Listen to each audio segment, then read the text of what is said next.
समाधान समाधान समाधान। नमस्कार, आदाब, सत श्री अकाल। मित्रों, स्वागत है समाधान कार्यक्रम में आप सभी का। मित्रों, सुकरात को आप जानते हैं बहुत बुद्धिमान थे, बहुत बड़े विचारक हुए हैं, लेकिन वो कुरूप थे। एक बार अपने कक्ष में बैठ करके वो आईना देख रहे थे। उनका एक शिष्य अंदर प्रवेश किया और जब उन्होंने देखा शिष्य ने कि महाराज जो हैं वो आईना देख रहे हैं, तो बोला तो कुछ नहीं, लेकिन मुस्कुराने लगा। सुकरात जी समझ गए कि ये क्यों मुस्कुरा रहा है। उन्होंने कहा कि तुम ये जानना चाहते हो ना कि मैं आईना क्यों देख रहा हूँ। शिष्य ने कुछ नहीं बोला, लेकिन फिर भी उसकी मौन सहमति थी। सुकरात ने कहा, मैं जानता हूँ कि मैं बहुत कुरूप हूँ, इसीलिए रोज शीशा देखता हूँ ताकि मैं इतने अच्छे कर्म करूँ कि मेरी ये चेहरे की कुरूपता ढक जाए।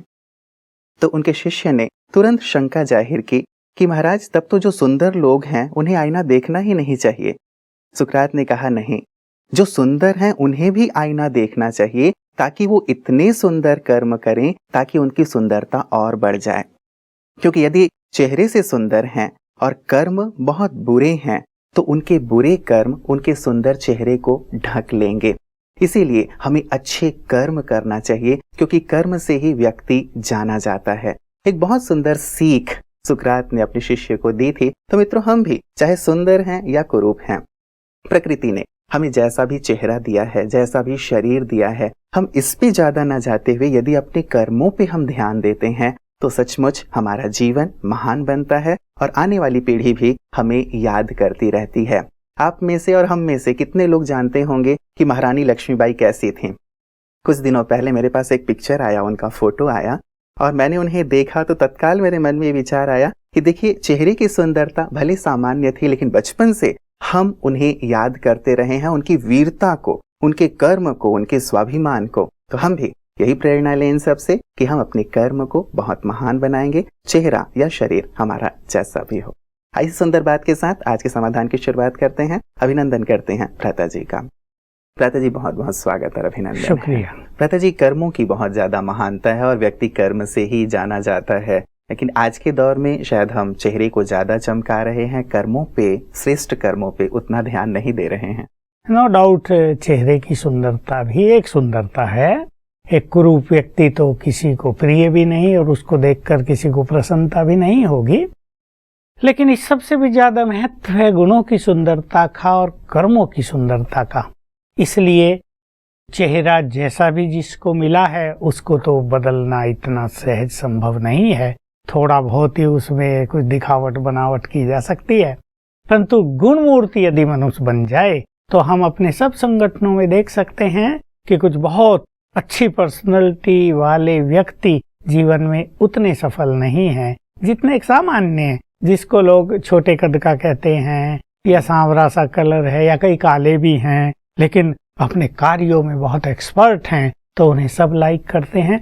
तो एक प्रथम दृष्टा में तो रहता है कौन कैसा है, लेकिन बाद में तो उसके कर्म और गुण ही सामने रहते हैं और वही प्रिय या अप्रिय लगते हैं। जी जी भ्राता जी, लेकिन जैसे ये चेहरे की बात आपने कही, कई बार ये भान तो रहता है, खासकर यंगस्टर्स को ये रहता है कि यदि कोई काली है तो थोड़ा सा एक रहता है कि अरे काश थोड़ा सा मेरा चेहरा फेयर होता, या कोई नाटा है तो थोड़ा लगता है कि थोड़ा कद थोड़ा लंबा होता, तो शरीर की ओर थोड़ा ध्यान चला ही जाता है। मान लीजिए कोई ऐसा है, तो ऐसे में क्या सुधार की गुंजाइश है या फिर इसे ही अपने आप को स्वीकार कर लेना चाहिए? हाँ, देखिए, ह्यूमन नेचर है, उसके पास विवेक है, उसके सामने कंपैरिजन है। एक व्यक्ति सुदृढ़, थोड़ा लंबा, देखने में बहुत सुंदर हष्ट पुष्ट है, और एक नारी थोड़ी काले कलर की है, उसके होठ थोड़े मोटे, उसको फील तो होगा कि भाई मुझे शायद कोई पसंद न करे, मुझे कोई शायद लाइक न करे। ये तो देखिए बड़ी नेचुरल बात है। परंतु जैसा भी जिसका शरीर है, यदि अब वो अपने अंदर स्पिरिचुअलिटी ले आए, रूहानियत यानी ईश्वरीय ज्ञान और योग का अभ्यास करे, तो उसके चेहरे पर वो चमक आएगी कि जो संसार को आकर्षित करेगी और वो उसकी ब्यूटी हो जाएगी। हम अपने यहाँ देख सकते हैं, हमारा बहुत बड़ा संगठन है और सभी तरह के भाई और बहनें यहाँ पर हैं।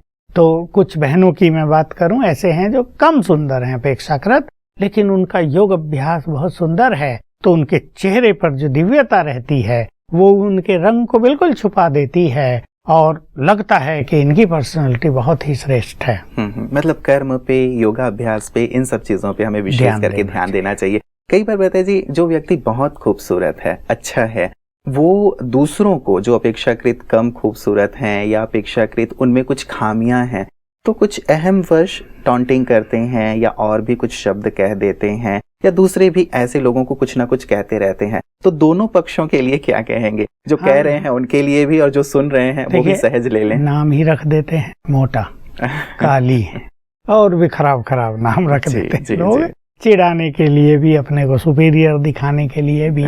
लेकिन मैं कहूँगा कि प्रकृति के इस देन को सभी को स्वीकार ही करना चाहिए, और जो सुंदर हैं या अच्छी पर्सनैलिटी वाले हैं उनको भी दूसरों का सम्मान करना चाहिए, क्योंकि यदि वो दूसरों का अपमान करता है तो ये संभव है उनका जो चेहरा है वो आगे चल के वैसा अच्छा न रहे। हमने देखा है बहुत लोगों को, बहुत सुंदर थे, डिप्रेशन में रहे, चिड़चिड़ेपन में रहे, कई बीमारियां लग गई, और सुंदरता तो छोड़ो, उनके चेहरे पे कुछ भी नहीं रहा, एकदम सब कुछ समाप्त हो गया। इसलिए जो ऐसा करते हैं उनको मैं कहूँगा नहीं, सबको प्यार दें, अच्छी दृष्टि से देखें, सबका सम्मान करें, और ऐसा करें कि उन्हें ये भान रहे ही नहीं कम खूबसूरत हैं, ये बात। और जो ऐसे हैं, ऐसे भी संसार में हैं, कोई विकलांग हैं, कोई बहुत छोटे कद के हैं जिनको कुबड़ निकल गया है। हमने देखा कई नर्सेज जिनको कुबड़ निकल गया, बहुत एक्सपर्ट हैं, और उनके कार्यों से लोग उनकी महिमा करते हैं कि देखो कद मुश्किल से 4 फुट, कुबड़ निकला हुआ, लेकिन कार्य कितना सुंदर। तो जो सुंदर दिखने वाले लोग हैं और उनके कार्य अच्छे नहीं होते, रेस्पॉन्सिबल नहीं होते, तो वो पीछे रह जाते हैं ना। जी। तो उनको चाहिए कि वो अपने जैसा भी स्वरूप है उसको स्वीकार करके अपनी योग्यताओं को बढ़ाएं, अपने को बहुत स्वीट एंड सॉफ्ट बनाएं, अपने को कर्तव्य परायण करें, और सबको ऐसा स्नेह दें कि लोग भूल जाएं कि इनका शरीर कैसा है, उनकी महानताओं के आगे लोग नतमस्तक हुए। मुझे याद है यहीं माउंट आबू में, बात अब से 40 साल पहले की है, एक सन्यासी को हमारे पास लाया गया जो करनाल से आए थे, छोटे कद के थे, छोटे कद माना 3 ही फुट के होंगे बस, बाल भी उनके 2 फुट के थे, तो समझ सकते हैं। लेकिन स्वामी अभेदानंद नाम था, लेकिन बहुत बड़े विद्वान। मेरे से बात हुई, मैंने कहा मैं विद्वानों से मिलने गया था, कहने लगे अरे मुझे ले चलते, सबको शास्त्रार्थ में हरा देता। मतलब एक अच्छे प्रकांड विद्वान, चेहरे से लगता था कि पर्सनालिटी जबरदस्त है, और उन्होंने भी बुला दिया था अपने को कि वो कोई ऐसे नाटे कद के हैं। तो वास्तव में दोनों पक्षों को अपनी अपनी तरह से ठीक रहना चाहिए। मतलब अपनी योग्यताओं को हम विकसित करें और साथ ही अपने श्रेष्ठ कर्मों पे ध्यान दें। पता जी, कई बार ऐसा होता है कि जब कोई चिढ़ा रहा होता है तो वो मन में एक भाव आ ही जाता है और हम इरिटेट होने लगते हैं। कोई बार बार यदि कोई इस प्रकार की चीज कह रहा है, अब इनकी बात बनती है कि ये ना कहें, लेकिन यदि कोई बार बार कहा ही जा रहा है तो मन मेरा शांत और संतुलित रहे, मैं क्या विशेष अभ्यास हम स्पिरिचुअलिटी में और राजयोग के इस मार्ग पर स्वमान के अभ्यास करते हैं और सबको सिखाते हैं। स्वमान से मनुष्य के विचार महान हो जाते हैं, स्वमान से इनर पावर जागृत हो जाती हैं, क्योंकि ये पावर शरीर में तो नहीं होती कि छोटे शरीर में छोटी कम पावर और बड़े शरीरों में बहुत ज्यादा पावर, ये पावर तो मन में बसती है। तो स्वमान के अभ्यास से मनुष्य अपने को इतना पावरफुल और ब्रॉड माइंडेड बना लेता है कि जब दूसरे कुछ बोलते हैं तो वो मुस्कुरा के आगे बढ़ जाता है, उस पर कोई इफेक्ट नहीं होता। और यही मनुष्य की बहुत श्रेष्ठ स्थिति है कि वो अपने को इतना नाजुक न बनाए, जिसको बाबा कहते थे छुई मुई जैसा न बना दे कि कोई हाथ लगा दे और मुरझा जाए, किसी ने कुछ कह दिया और खुशी चली गई, जरा सी बात हो गई और परेशान हो गए। तो वास्तव में स्वमान का अभ्यास राजयोग में इस सब से हमें ऊपर ले चलता है। प्रति जी, क्या कभी आपने ऐसे कोई अभ्यास कराए हैं और कोई ऐसा अनुभव आपके पास आया है कि कोई बहुत शारीरिक रूप से दुर्बल था, पतला था, उसने राजयोग का अभ्यास किया, उसका स्वास्थ्य ठीक हो गया, या कोई नाटा था उसका कद बढ़ गया, या कोई काली या काला था उसका चेहरा थोड़ा फेयर हो गया? देखिए, नाटों पर तो थोड़े प्रयोग किए गए हैं, थोड़े मैंने उनको एक्सरसाइज भी सिखाई, लेकिन इतना तो नहीं हुआ कि वो 4 फुट के और 6 फुट के हो जाएंगे। 2-3 इंच का अंतर आ गया लोगों में, लेकिन ठीक है, ये कोई बड़ी बात नहीं। लेकिन बहुत अच्छे सफल प्रयोग हुए उन व्यक्तियों पर जो कमजोर थे, बहुत अपने को अशक्त फील करते थे, निर्बल और वो थोड़े शक्तिशाली हो गए, उनकी हेल्थ अच्छी हो गई और वो जीवन का आनंद लेने लगे। ऐसे तो रोज चर्चाएं आती रहती हैं। आज भी आई एक बहन जिसको सीवियर डिप्रेशन था और शरीर में इतनी बीमारियां भी कि वो कुछ खा नहीं सकती, वो सो नहीं सकती। अब उसने मनन चिंतन बहुत अच्छा प्रारंभ किया, ईश्वरीय महावाक्यों का बहुत अच्छा अभ्यास किया और अब वो डिप्रेशन से बाहर आ गई है। बहुत अच्छे सोमान अभ्यास किए, पानी चार्ज करके पिया, तो बहुत ही अच्छा अनुभव उसका था। आज ही वो लेडी हमें मिली और बहुत खुश थी। अब जूसेज पीती है, भोजन तो भी वो नहीं खा पा रही है, लेकिन डिप्रेशन से बाहर आ गई, अच्छी नींद करने लगी, अपने परिवार में वो सुखी हो गई है। खाना पीना तो चलो ऐसी चीज है कि जो कुछ भी डॉक्टर बताएं उसमें खा के मनुष्य जी लेता है, लेकिन एक जीवन में होप आ गई, शक्तियां आ गई, निर्बलता नष्ट हो गई, गहरी नींद आने लगी, इससे वो बाहर आ गई। ऐसे ही दूसरा कल केस सामने आया, उसको आर्थराइटिस और कितने ही दुनिया भर के पेन थे। उन्हें कहा तुम्हें तो कितने राइटिस थे। हंसने लगी कि सचमुच बहुत गोलियां रोज खानी पड़ती थी, 2 गोली खा के ही मैं सोती थी। और कुछ ही दिनों के अभ्यास से, स्वमान के अभ्यास, मास्टर सर्व शक्तिवान के अभ्यास,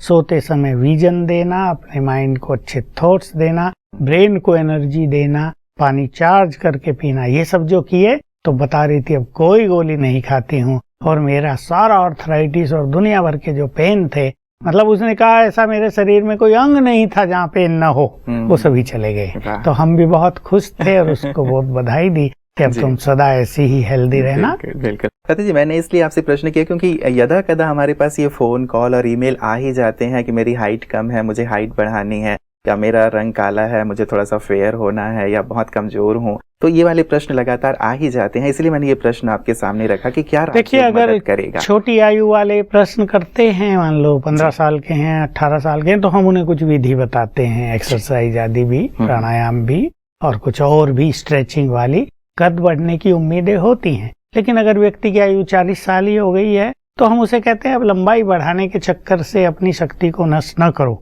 अब बढ़ाओ अपनी असली लंबाई, अपना असली कद बढ़ाओ। स्पिरिचुअलिटी से, गुणों से, जो भी बहुत सारी खूबियां हैं उनको अपने जीवन में भरो और भूल जाओ कि मेरा कद छोटा है। तुम्हारे कर्तव्य महान होंगे तो तुम्हारे कर्तव्यों से लोग याद करेंगे। हमारे पास लाल बहादुर शास्त्री जी का एक प्रत्यक्ष उदाहरण है। उसके बाद भी हमारे दूसरे एक वाइस प्रेसिडेंट भी होकर गए हैं जिनका कद भी बहुत छोटा था, लेकिन लोग उन्हें याद करते हैं ना, क्योंकि उनके कर्तव्य महान थे। बिल्कुल, मतलब कर्मों पे ही विशेष ध्यान दिया जाए। शायद इसीलिए कोई कवि कह गए भ्राता जी की बड़ा हुआ सो क्या हुआ, जैसे पेड़ खजूर पंथी को छाया नहीं और फल लागे अति दूर, तो इसीलिए कर्म पे विशेष ध्यान दिया जाए। भ्राता जी, कुछ मेल्स हमारे पास आए हैं, मैं उनकी ओर लिए चलता हूँ। ये पहला मेल हमारे पास छत्तीसगढ़ से आया है भ्राता जी, और ये कहते हैं, Om Shanti, I am a BA first year student, my younger sister is in 9th standard. As she got involved in some bad practices of outside atmosphere, she has become a victim of blind faith in boyfriend love. Family is just nothing for her and her attitude to the family is very negative. My whole family is disturbed by her attitude. I want to know how can I take a benefit of Raj Yoga meditation. ये छत्तीसगढ़ से हमारे पास। हाँ, देखिए, युवकों में बढ़ती हुई ये परंपरा परिवारों के लिए तो बहुत ही खतरनाक और डिस्टर्बिंग होती जा रही है, क्योंकि कोई माँ बाप ये नहीं चाहता कि उसके बच्चे गलत राह पे जाएं, क्योंकि बच्चों को पता नहीं होता कि इस राह पे चलने से उनको क्या होगा। वो तो सोचते हैं हाँ, this is the life, this is the enjoyment of life, this is real enjoyment, ये होना ही चाहिए, दूसरे भी तो कर रहे हैं, देखो कितने ये सब लड़के लड़कियां हैं आपस में रिलेशनशिप में रहते हैं। लेकिन माँ बाप जो समझदार हैं, जिन्होंने जीवन की बहुत सारी दिवालियां देख ली हैं, वो जानते हैं कि भविष्य अच्छा नहीं होगा, ठोकरे खाते हैं लड़के लड़कियां इसमें। तो मैं तो पहले अपने सभी युवा साथियों को सावधान करना चाहता हूँ कि ये वेस्टर्न कल्चर है और इंडियन कल्चर इसको स्वीकार नहीं करती। हमारे देश की महानता ही प्योरिटी है और यहाँ फैमिली लाइफ है, एक बंधन है, जो बंधन बहुत कल्याणकारी हैं, जो वैसे नहीं कि मनुष्य को बांध दें और कुछ करने न दें, लेकिन जो कल्याण का मार्ग दिखाते हैं, ऐसी मर्यादाएं हमारे यहाँ हैं। इसलिए युवक हमारे जरा संभलें, सावधान हों, बुद्धिमान हों और अपने भविष्य का ख्याल करके इन चीजों में न उलझें। नहीं, अन्यथा एकाग्रता बहुत खत्म हो जाती है और बच्चे फिर पढ़ नहीं पाते, और जब पढ़ेंगे नहीं तो बिल्कुल। और इसीलिए शायद भ्राता जी आजकल स्टूडेंट्स की यही बात आती है कि पढ़ रहे हैं लेकिन मन भटक, और फिर होता है डिप्रेशन। बच्चे पूछते हैं, मैं उनसे पहले यही पूछता हूँ, भाई टीवी, इंटरनेट, मोबाइल, ये फ्रेंडशिप ये कितनी है? तो हिचक हिचक के थोड़ा बता देते हैं, फिर हम कोशिश करते हैं उससे वो बाहर आए ताकि उनकी एकाग्रता बने, उनका डिप्रेशन नष्ट हो और जीवन में वो कुछ कर सके। अब रही बात क्या करना चाहिए, राजयोग के माध्यम से इन लोगों को परेशान होने की जरूरत नहीं। राजयोग एक ऐसा माध्यम है जिसमें हर समस्या का समाधान है। मेरे पास तो कल अमेरिका से एक ऐसा भी फोन आया जिसमें वो बहन मुझे बता रही थी कि हमारा तो बहुत ही एक क्रिटिकल कोर्ट केस चल रहा था, लंबे समय से समाधान ही नहीं हो रहा था, लेकिन जैसे ही राजयोग का अभ्यास किया और मास्टर सर्वशक्तिवान का अभ्यास किया, हमारे फेवर में निर्णय आ गया। हम तो समझो जीवन पा गए नया, नहीं तो झूठे केस बनाए हुए थे और हमें उलझाया हुआ था, पैसे खर्च हो रहे थे। तो राजयोग एक बहुत बड़ी शक्ति है, तो इनको चाहिए अपने घर में योग का वातावरण बनाएं। पहली बात है कि उस लड़की के प्रति इनके एटीट्यूड्स अगर घृणात्मक हो जाए, बड़े हेटफुल, तो इसमें नुकसान होता जाएगा। ये प्राय होता है, ये उसे डांटे डपटेंगे, वो घर लेट आएगी या मोबाइल पे फोन करेगी, तो घर में एक संघर्ष का माहौल बना रहता, अशांति होती है। तो कोशिश करें अब इन चीजों की ज्यादा चर्चा न करें और प्यार से अच्छे वाइब्रेशंस बनाएं। उसको इतना प्यार दे दें घर में कि वो बाहर के प्यार की तलाश को भूल जाए। दूसरा, राजयोग का अभ्यास करेंगे, 1 घंटा रोज शुरू करें, जो भी इनमें राजयोगी हो, और उस आत्मा को गुड वाइब्रेशंस दें, अच्छे थॉट्स दें। और तीसरी चीज जो बहुत सुंदर है और जिसके प्रयोग बहुत सफल हो रहे हैं, सवेरे 5 बजे जब वो सोई हो, 10 मिनट तो दें उसे गुड वाइब्रेशंस, और फिर उसे आत्मा देखकर कुछ अच्छे थॉट्स दें। तुम ये नहीं ये हो, तुम तो महान हो, अरे तुम तो भगवान की संतान हो, तुम तो बहुत बुद्धिमान एक युवती हो, तुम्हें तो अपने कुल का नाम रोशन करना है, तुम तो देव कुल की महान आत्मा हो, अभी तुम बुद्धिमान हो, समझदार और बन जाओ। ये मार्ग जो तुमने चुना है ये सुंदर मार्ग नहीं है, सफलता का मार्ग नहीं, इसे छोड़ दो, वापिस आ जाओ, अपने श्रेष्ठ पथ पर कदम रखो। ऐसे संकल्प रोज देंगे with good feeling and loveful feeling के साथ, तो निश्चित रूप से 21 दिन करने के बाद उसकी मेंटालिटी पूरी तरह चेंज हो जाएगी। बिल्कुल भ्राता जी, ये जो एक समस्या के रूप में है, जैसे आपने कहा कि लगातार बढ़ती चली जा रही है, अब बच्चों में ये बात तो होती नहीं कि वो जज नहीं कर पाते कि क्या सही है और क्या गलत है। क्या बचपन से कुछ ऐसी चीजें की जा सकती हैं कि बच्चे इस ओर बढ़े ही ना? क्या ऐसा एक वातावरण, एक एटमॉस्फेयर दिया जा सकता है, एक उनके साथ बैठ के कुछ ऐसी बातें क्लियर की जा सकती हैं कि उनके भविष्य के लिए क्या सही है क्या गलत है, तभी तो शायद वो परख पाएंगे कि हाँ ये चीज सही है। बिल्कुल, ये की जा सकती है और कईयों ने की है। हम ऐसे कई परिवारों को जानते हैं जो हमारे यहाँ बहुत काल से आते हैं, उनके छोटे बच्चे जब थे तब से वो आते हैं। ऐसा समझ लो 10-10, 12-12 साल के उनके बच्चे थे तब से आते हैं, और उन्होंने अपने घर का माहौल इतना सुंदर बना दिया, इतना अच्छे वहाँ गीत बजे, वहाँ क्लासेस चले। तो मैं एक की कहानी सुनाऊं, दिल्ली के डॉक्टर हैं, बहुत प्रसिद्ध अच्छे हार्ट स्पेशलिस्ट, उनके दोनों बच्चे, छोटा लड़का तो बिल्कुल यंग कार्डियोलॉजिस्ट है, अवार्ड भी मिला है, और लड़की जनरल मैनेजर है, तो उसने MBA किया है।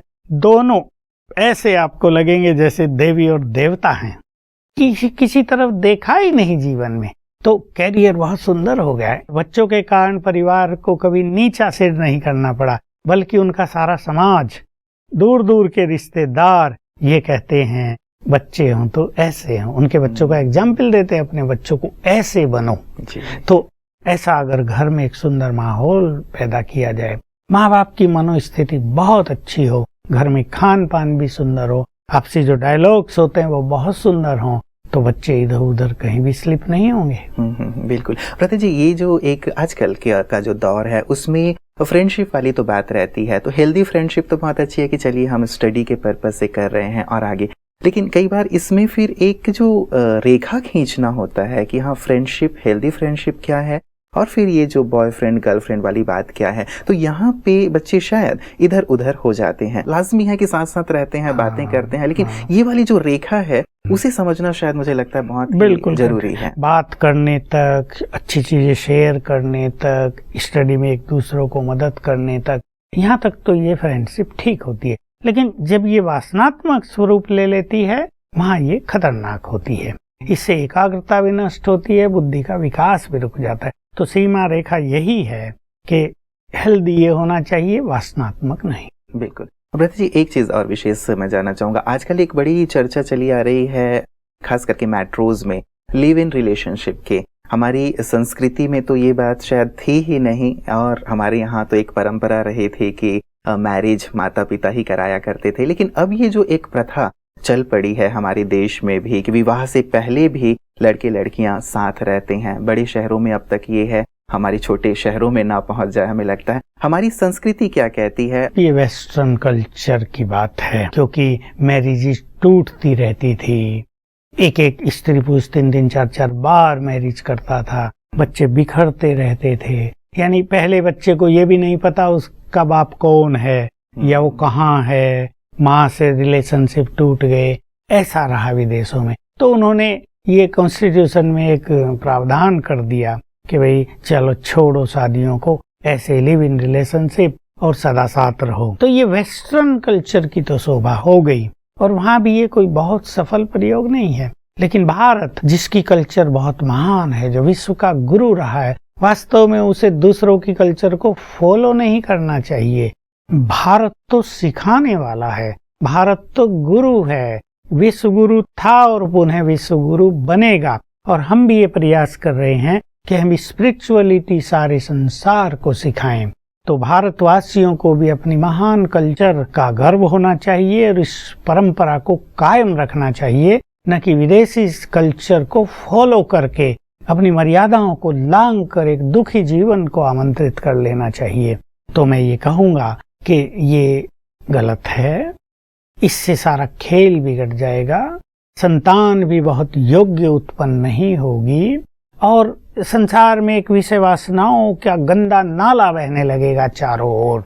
इससे चरित्र नष्ट हो जाएंगे और सब कुछ बिगड़ जाएगा। और मैं तो सीधे शब्दों में कहूँगा, ये मार्ग है इस संसार को विनाश की ओर ले चलने का, इसलिए इससे बचना है। ब्रता जी, कई लोग ये तर्क देते हैं जो इस ओर बढ़ते हैं, वो कि भाई जब हम आज मैरिज करते हैं, 1 साल के बाद, 6 महीने के बाद हमें एक दूसरे की खामियों का पता चलता है और उसके बाद हम सेपरेट हो जाते हैं, तो क्यों ना पहले से हम साथ रहें, एक दूसरे को देख लें, समझ लें, जान लें, और लगे कि हाँ हम साथ रह सकते हैं, तो हम अपने रिलेशनशिप को आगे ले जाएं। ये तर्क दिया जाता है, इस विषय में क्या कहेंगे? देखिए, बात तो उनकी ठीक है, और वो भी अपने को बुद्धिमान समझते हैं और होंगे भी बुद्धिमान, हम ये नहीं कहते उनके पास विवेक शक्ति नहीं है, परंतु यहाँ प्रारंभ से वासनाएं प्रारंभ हो जाती हैं। प्रश्न ये है, देखने के लिए एक दूसरे के साथ रहें तो ब्यूटीफुल, लेकिन देखने के लिए एक साथ नहीं रहते, वासनात्मक जीवन शुरू हो जाता है। ब्रता जी, एक महत्वपूर्ण प्रश्न मैं इस विषय में पूछना चाहूंगा।